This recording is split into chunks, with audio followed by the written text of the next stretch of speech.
OTEP, les Kamites, OTEP les Kémites, OTEP les panafricanistes, OTEP les afrocentristes. Oui, que nous sommes. Si c'est la première fois que vous tombez sur cette vidéo, sachez que ici nous parlons des choses qui se passent au Canada d'abord, avant de voir ce qui se passe ailleurs. Donc c'est le chemin inverse que nous faisons par rapport à une autre chaîne que nous avons, Afrique Renaissance. Donc si c'est la première fois, mettez-nous déjà des pouces, de nombreux pouces. Abonnez-vous, cliquez sur la cloche de notification et surtout préparez-nous un commentaire sur le sujet que nous allons développer tout à l'heure. De quoi est-ce qu'il s'agit? Nous allons parler des affaires qui se passent au Canada. Comment les Africains vivent-ils au Canada? Si vous avez une expérience dans ce domaine, vous pouvez partager avec nous et partager pour qu'on puisse également diffuser avec les autres. Ce serait intéressant de vivre l'expérience des Canadiens, des Africains au Canada. Et comment est-ce que le Canada vit dans ses nouveaux rapports avec le puissant voisin, les États-Unis, qui tout récemment a promis d'être annexé, d'annexer les 10 provinces et les 3 territoires. C'est de cela que nous allons voir comment cela se passe. Des gens ont dit que c'était possible, d'autres ont dit que c'était impossible, mais nous allons partager avec vous pour qu'on soit au fil de l'actualité. Donc si c'est ce que vous êtes intéressé par cette thématique, mettez-nous une fois de plus des pouces. Et surtout, partagez cette vidéo parce que nous allons vous donner des contenus vraiment très édifiants à ce sujet. Et comment est-ce que nous allons procéder? Je vous ai dit tantôt, nous parlons d'abord, comme dans les anciennes vidéos, des Africains qui vivent au Canada. Comment est-ce que les Africains vivent au Canada? Et depuis que nous avons lancé cette chaîne, il y a quelques années, les Canadiens, les Africains au Canada sont de plus en plus nombreux, notamment les Camerounais, qui dans la province du Québec ont dévancé largement les Haïtiens qui étaient les plus nombreux jusque-là. Désormais, quand vous êtes africain, quand vous êtes de couleur noire, on ne vous demande plus si vous êtes haïtien, on vous demande si vous êtes camerounais au Québec.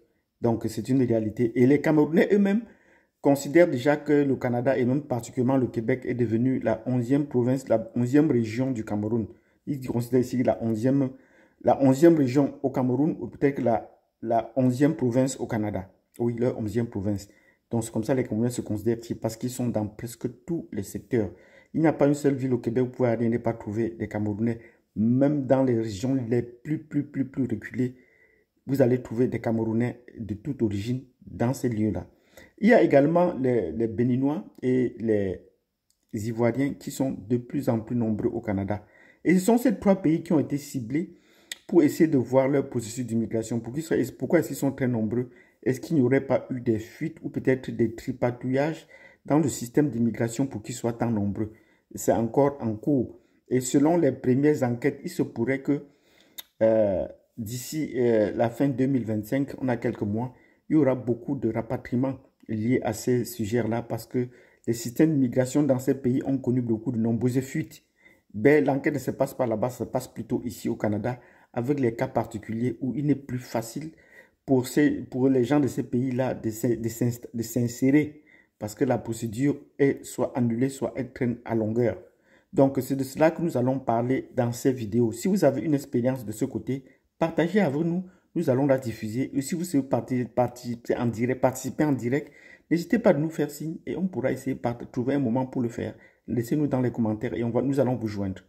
Donc, à partir de là, nous allons voir maintenant comment est-ce que le Canada tout entier vit la situation avec la nouvelle administration Tom qui a promis d'annexer le Canada.